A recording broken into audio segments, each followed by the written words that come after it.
तो अब हम बात कर लेते हैं ACE इनहिबिटर ड्रग्स के मैकेनिज्म ऑफ एक्शन के बारे में। सबसे पहले जो ACE एंजाइम होता है उसका काम क्या होता है उसको हम समझने की कोशिश कर लेते हैं। जो ACE एंजाइम है वो एंजियोटेंसिन 1 को एंजियोटेंसिन 2 में कन्वर्ट करता है, ठीक। और ये एंजियोटेंसिन 2 तीन काम करता है। कौन कौन से? ये ब्लड वेसल्स को कॉन्स्ट्रिक्शन कराता है, एल्डोस्टेरॉन को रिलीज कराता है और सिंपैथेटिक सिस्टम की जो एक्टिविटी है उसको ये इंक्रीज करता है।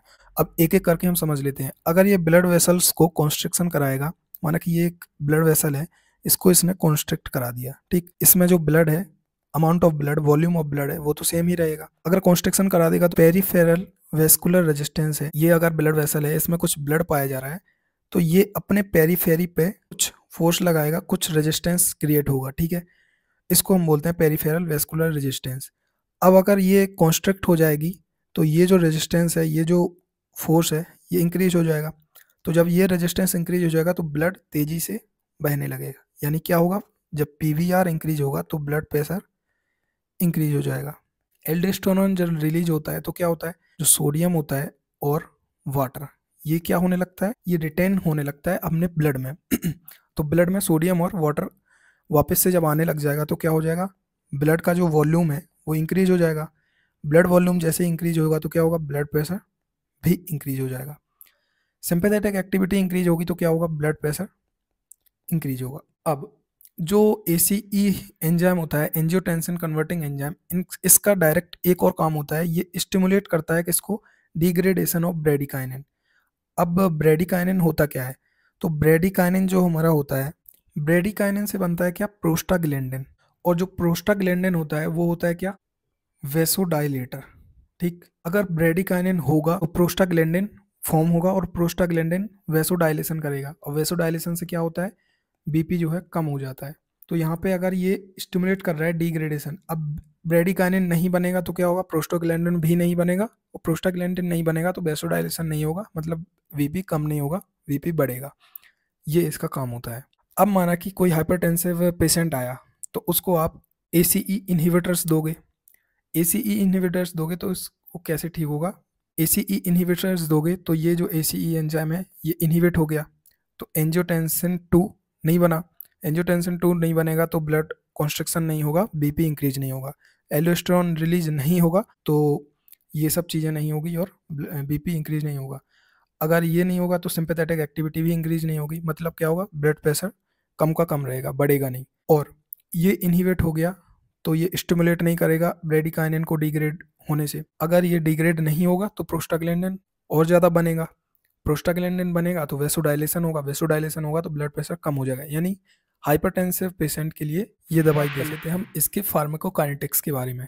फार्माकोकाइनेटिक्स हमें पता है कि ये होता है what body does to the drugs, मतलब हमारी बॉडी इस ड्रग्स को कैसे रिस्पॉन्ड करेगी। तो दो कंडीशन हो सकती हैं जिसमें हम ये ड्रग्स लेंगे, ठीक है। एक होगी, एक हम जो यूजुअली जो हम लेते हैं, और एक अगर कोई इमरजेंसी कंडीशन है। तो अगर नॉर्मल कंडीशन है तो उसमें हम जो ड्रग देंगे वो हम ओरली देंगे, ठीक। अगर कोई इमरजेंसी कंडीशन है कि पेशेंट जो है वो अनकॉन्शियस है या वो खाने के उस हालत में नहीं है तो उसको हम ये ड्रग प्रेफर करेंगे, कौन सी? कि जो इंट्रावीनस हो, ठीक। तो एक एक एग्जांपल हमें याद रख लेना है। ओरली जो हम ड्रग लेते हैं वो होती है कौन सी? कैप्टोप्रिल, बहुत इंपॉर्टेंट ड्रग है। कैप्टोप्रिल हम ओरली देते हैं। और अगर कोई इमरजेंसी कंडीशन है तो उसमें हम इनेलाप्रिल देते हैं, मतलब हम डायरेक्ट ब्लड वेसल्स में इसको इंजेक्ट कर देंगे, ठीक। अब इस कैप्टोप्रिल के बारे में एक इम्पॉर्टेंट, ये जो ड्रग होती है अगर हमने खाने के बाद ये ड्रग ली तो हमारा जो फूड है जो स्टमक में होगा वो इस ड्रग को एब्जॉर्ब नहीं होने देगा। तो हमें ध्यान रखना है कि ये जो कैप्टोप्रिल है ये हमें खाने के पहले लेना है, यानी कि हमें हमारा जो स्टमक है वो एम्प्टी होना चाहिए ताकि ड्रग अच्छे से एब्जॉर्ब हो पाए और अपना एक्शन दिखा पाए। तो इसको हमें लेना है बिफोर मील। अब दूसरा पॉइंट, ये जो ACE इनहिबिटर जो ड्रग्स हैं ये हमारे जो ब्लड ब्रेन बैरियर है इसको क्रॉस नहीं कर पाती हैं, मतलब करती भी है तो थोड़ा सा करती हैं। They don't cross blood brain barrier. चौथी बात यह है कि इसका जो मेटाबोलाइजेशन होता है वो लीवर में होता है और ये यूरिन के थ्रू एक्सक्रीट हो जाती हैं। तो इनका मेटाबोलाइजेशन है वो लीवर में हो जाएगा और एक्सक्रीशन हो जाएगा इनका। ये ड्रग्स लेने के बाद हमें इसके बाद कुछ एडवर्स इफेक्ट मिलते हैं, उनको हम डिस्कस कर लेते हैं। उनको याद करने के लिए आपको एक ट्रिक याद रख लेनी है। अभी हमने बताया था एक ड्रग का नाम जो कि होती है कैप्टोप्रिल। तो आपको कैप्टोप्रिल वर्ड को ही याद रख लेना है और इससे आपको सारे के सारे एडवर्स इफेक्ट आप याद कर सकते हैं। स्टार्ट करते हैं। अब कैप्टोप्रिल को हम वन बाय वन डिस्कस कर लेते हैं। सबसे पहला होता है सी। सी से होता है कफ, स्पेशली ड्राई कफ। तो क्या होता है, लंग्स में ब्रेडिकाइनिन का जो लेवल है वो इंक्रीज हो जाता है। अब ब्रेडिकाइनिन का इंक्रीज क्यों हो जाता है, क्योंकि अभी हमने पढ़ा था कि जो ACE है, जब जो ACE का काम होता है ब्रेडिकाइनिन को डिस्ट्रॉय करना, ठीक है, इसको ये डिस्ट्रॉय करता है, मेटाबोलाइज करता है। अब अगर ACE को हमने इनहिबिट कर दिया तो ये भी डिस्ट्रॉय नहीं होगा, यानी इसका लेवल बढ़ जाएगा, और जब इसका लेवल बढ़ जाएगा तो हमें इरिटेशन होगी और हमें कफ होगा। ये जो कफ है ये बहुत ज़्यादा बढ़ जाता है, तो ये इंडिकेट करता है कि जो हमने ड्रग ली है वो रोक दिया जाए। ठीक, तो पहला हो गया साइड इफेक्ट यानी एडवर्स इफेक्ट कफ। दूसरा क्या होता है, ए से होता है एंजियोएडिमा। जब हम ये ड्रग्स लेते हैं तो हमें स्वेलिंग देखने को मिलती है।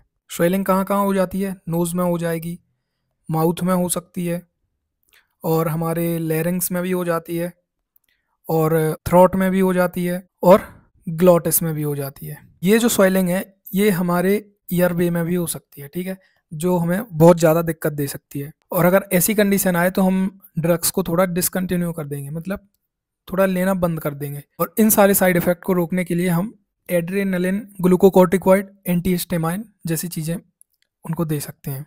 पी से हो जाएगा क्या, प्रोटीन यूरिया, ठीक है, यूरिन के साथ प्रोटीन बाहर निकलने लगेगा। देख लेते हैं टी से। तो टी से क्या हो जाएगा, टेरेटोजेनिक इफेक्ट्स हमको देखने को मिलते हैं। टेरेटोजेनिक इफेक्ट्स मतलब अगर कोई प्रेग्नेंट महिला है, अगर वो इसको ले रही है तो जो उसके बेबी को ग्रोथ रिटार्डेशन हो सकता है, ठीक है, फीटल हाइपोटेंशन हो सकता है, रीनल फेलियर भी हो सकता है, और चौथा डेथ भी हो सकती है उसके नियोनेट की। अब बात करते हैं कैप्टो ओ। ओ से हमें याद रख लेना है हाइपोटेंशन। तो हाइपोटेंशन कब होता है, जब हम इसका फर्स्ट डोज देते हैं। तो ये उन पेशेंट में देखने को मिल सकता है जिनमें ब्लड वॉल्यूम जो है वो कम है, या फिर जो कॉन्जेस्टिव हार्ट फेलियर के पेशेंट्स हैं। पी से आपको याद रख लेना है न्यूट्रोपीनिया। न्यूट्रोपीनिया में क्या होता है, न्यूट्रोफिल का जो नंबर है वो कम हो जाता है, उसको बोलते हैं हम न्यूट्रोपीनिया। ये बहुत कम होता है, रेयर रेयर चांस में होता है। ठीक, पी से एक और चीज़ हमको देखने को मिलती है कि जो पोटेशियम है वो बढ़ जाएगा। पी से एक और चीज़ हमको देखने को मिलती है, जो पोटेशियम है वो बढ़ जाएगा, यानी क्या हो जाएगा, हाइपर कैलेमिया। अब ये जनरली कब होगा, जब हम इसको जो हाइपरटेंसिव ड्रग है इसको हम जब पोटेशियम स्पेरिंग डायूरेटिक के साथ देने लग जाएंगे। तो इससे आपको ये सारे पॉइंट याद रख लेने हैं। अब बात कर लेते हैं आर। आर से होता है रेसेस पड़ जाते हैं पेशेंट्स में, ठीक, रेसेस पड़ गए। आर के बाद आता है आई। आई से क्या होता है, इचिंग होने लगती है, लेकिन इचिंग होने लगती है तो हम ऐसा नहीं कि बंद कर दें खाना, इसमें हम कंटिन्यू कर सकते हैं, ड्रग्स को कंटिन्यू ले सकते हैं, कोई दिक्कत नहीं है। अब बात करते हैं एल से। एल से हो जाएगा क्या, लॉस ऑफ टेस्ट, मतलब हमें टेस्ट का सेंसेशन नहीं होगा। और ये किस ड्रग में होता है, ये होता है कैप्टोप्रिल में। अब जो लास्ट है वो क्या है,